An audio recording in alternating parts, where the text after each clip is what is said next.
نظر بد کے بارے میں میں آپ کی خدمت میں 5 باتیں پیش کروں گا۔ پہلی بات، العین حق، رسول اللہ صلی اللہ علیہ وسلم کا فرمان ہے کہ نظر بد یہ برحق ہے، نظر لگ جاتی ہے۔ سب سے پہلے تو یہ بات سمجھنی چاہیے۔ دوسری بات، لو کان سابق القدر لسبقہ العین، اگر تقدیر پر سبقت لے جانے والی کوئی چیز ہوتی تو نظر بد ہوتی۔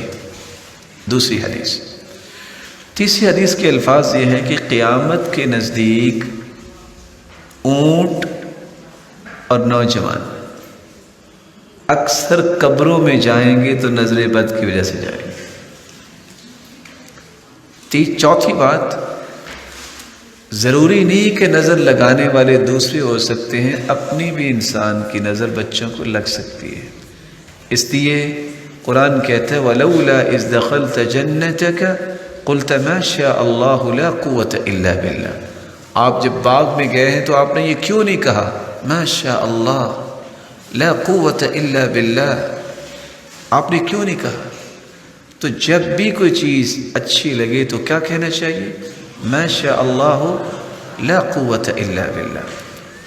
آپ صلی اللہ علیہ وسلم تشریف فرما تھے، عامر صحابی، اس وقت انداز زندگی ایسا ہی تھا، سادگی والا۔ ایک شخص غسل کر کے آیا، صرف اس کے کندھے نظر آ رہے تھے، تو ایک شخص نے صرف یہ کہا اوئے کیا کمال کی جوانی ہے، وہ وہاں گر گئے۔ تو آپ نے اس وقت فرمایا تھا عَلَى مَن يَقْتُلُ أَحَدُكُمْ أَخَاهُ، تم میں سے کوئی شخص اپنے بھائی کو کیوں قتل کرتا ہے؟ لفظ کیا بولے ہیں؟ قتل کرتا ہے۔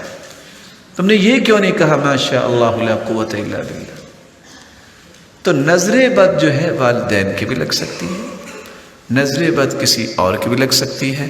اس لیے چوتھا کام یہ کرنا چاہیے ان 3 باتوں کے بعد، صبح اور شام وہ دعا پڑھ کے اپنے بچوں کو دم کریں جو دعا سیدنا ابراہیم علیہ السلام اسماعیل اور اسحاق دونوں کو دم کیا کرتے تھے، اور وہی دعا جو ہے وہ جبریل امین نے آ کے اللہ کے رسول کو بتائی جب حسن و حسین جو جنت کے شہزادے ہیں، جب وہ دونوں بیمار تھے تو آپ صلی اللہ علیہ وسلم بیٹھے تھے تو جبریل امین تشریف لائے، پوچھا کہ آج آپ پریشان ہیں؟ فرمایا یہ دونوں میرے پھول بیمار ہیں، حسن و حسین۔ تو جبریل امین نے فرمایا کہ آپ یہ دعا پڑھ کے ان کو دم کیجئے، اور دعا کے الفاظ کیا ہے؟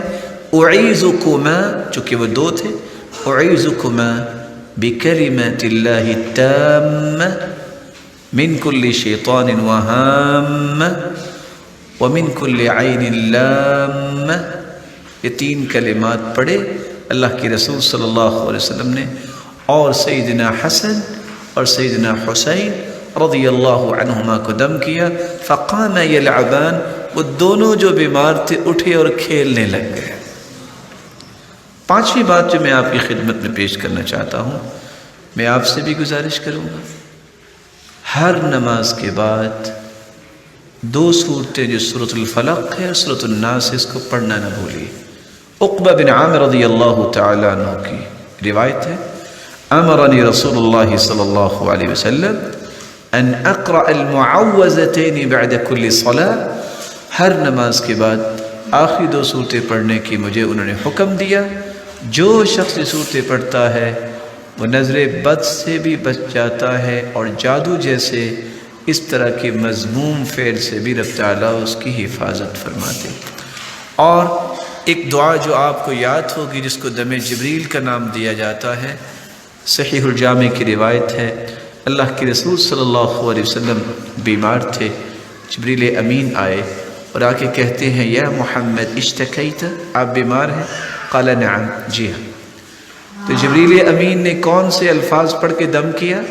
بسم اللہ ارقیک، میں اللہ کا نام لے کے آپ کو دم کرتا ہوں۔ من کل شیء یؤذیک، ہر اس چیز سے جو آپ کو تکلیف دے رہی ہے۔ من شر کل نفس، ہر نفس کی شرارت سے۔ او عین حاسد، ہر حاسد کی نظر سے بسم اللہ ارقیک، میں اللہ کا نام کے ساتھ دم کرتا ہوں، واللہ یشفیک، اور اللہ ہی آپ کو شفا دینے والے ہیں۔ یہ دعا یاد کرنی چاہیے اور صبح و شام بچوں کو دم کرنا چاہیے۔ سبسکرائب کیجئے ہمارے چینل اور دبائیے بیل کا آئیکن تاکہ آپ کو ریگولر نوٹیفیکیشن اپڈیٹس مل سکے۔